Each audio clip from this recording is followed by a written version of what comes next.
Good. Now, this is Naomi and Wynonna Judd. And they are very, very big in country music. In fact, you've had about 8 number ones, haven't you? And you've one in the Billboard chart as well. And so you're kind of crossover country act, is that right?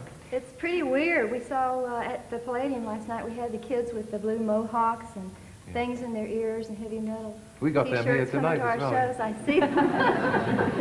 And the little old ladies with the walkers, too. Yeah. No, they're usually drunk. Don't let them in here. Yeah. Now, Naomi and Wynonna. Right. Actually, it's Wynonna. Wynonna. Sorry.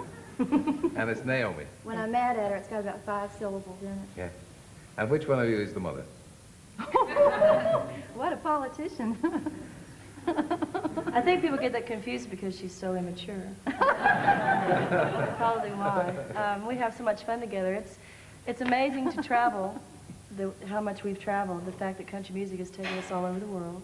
And we got to play at the Palladium the other night, which was the first time. You always remember your first, so it was exciting. Yeah, Palladium. But we don't have time to go to the Tower of London or do any sightseeing, so that was it. It spread to the deep south, has it? Yeah. So how did you start playing together, Mom and daughter? The wonderful thing is that it started very naturally, something at home. Yeah. Mom says I did it to get out of my chores. We did it to keep from killing each other, actually. Yeah. We lived on a mountaintop in Kentucky with no television, no telephone. And I think because of that, I kind of resorted to my own creativity, started playing, and we started singing together very naturally, and then it snowballed on us. Everybody who's famous in country music starts on a mountaintop in Kentucky.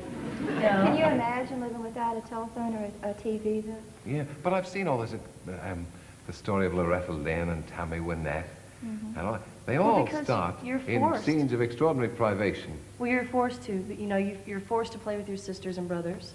You're forced to do chores. It makes you think. Living where we didn't have neighbors. So I think I'm really thankful for that, because that led us to RCA. The fact that we walked into RCA just with the guitar and the two of us, we were able to do that because that's where it all started. How did you get started? Because it's not that easy to get started. I mean, where did you go? Did you stay in Morrill, Kentucky, or did you go down to Nashville, Tennessee, and hope to make your way there?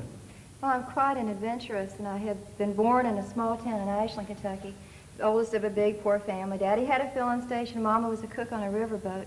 But I went out to Hollywood when I was in my early 20s. I don't believe it. I don't believe it. It's true. No, come on.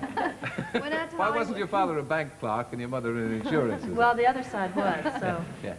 But Daddy had a filling station, and I could walk to all the schools, and I walked to the church, and it was a very secure little environment. I don't know if y'all get the Waltons over here, but it was that kind of a setting.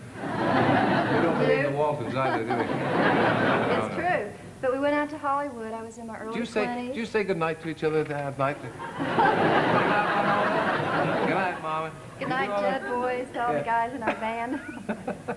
But we went out to Hollywood. I had 2 babies, divorced. I'd never worked a day in my life. And here I was stranded, didn't know a soul. So it was quite a rocky road for about 8 years. So how did you get off the ground? How did you actually get the record made? Well, I went made? back to the mountaintop really to help my kids develop their imaginations and to try to get to know my 2 children. Went back out to California, then moved to Nashville. I was in high school. She was working as a nurse. We used to be normal before all this started. Speak for yourself. And I was going to high school, and a girl that was a year ahead of me was in a real bad car wreck, was in the hospital, and Mom was her nurse. And met our producer through taking care of her daughter, which is it's a very Cinderella type story. I mean, it happened very, very not out of the ordinary. Yeah. So we're not really the people to ask how to make it in the music business, because they do call us the Cinderella story of the industry, the rags to riches, the Rocky story. Do you get in each other's nerves? Never. You said that too quickly. You said that much too quickly. Well, you know, it's hard because we are together 24 hours a day, but you know what it has done? It's saved us, because we are forced to deal with issues. I mean, how many kids move away from home or get married or whatever, and they leave, you know, heartaches and scars behind? And Mom and I, through being together, have had to say, okay, I really don't. I mean, you were out of line today, Wynonna, and we deal with things. We have communication. Can you be a real strict mom to her now when you're appearing on stage together? How can you do that? I can't spank her because I can't catch her. We have a bigger than manager. you, We have a anyway. manager. Yeah, that's what happened. Do you have I'm a anybody single else? parent. Anybody else in the family like Yes. the pair of you? I have 2 kids. The other daughter, Ashley's 18. She's in college back in the States. And pretty soon, the 3 of us are going to be doing our own. I hear you like soaps. We're going to be having our own weekly Soap series. opera. Yes.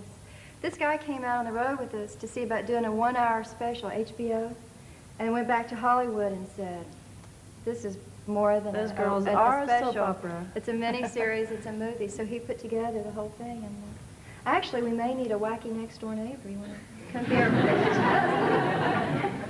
I don't see any reason why not.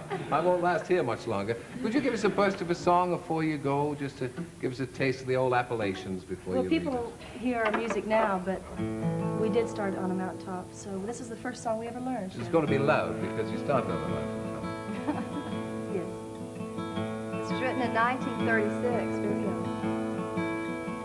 One day a mother come to a prison to see a heaven, but precious son, she told the warden how much she loved him. It did not matter what he had done. She did not bring parole or pardon. She brought no silver, no pomp, no style. It was a halo sent down from heaven, the sweetest gift, a mother's smile. It was a halo. So we're not talking handy. Sent down from heaven, the sweetest gift, a mother's smile. Mighty fun.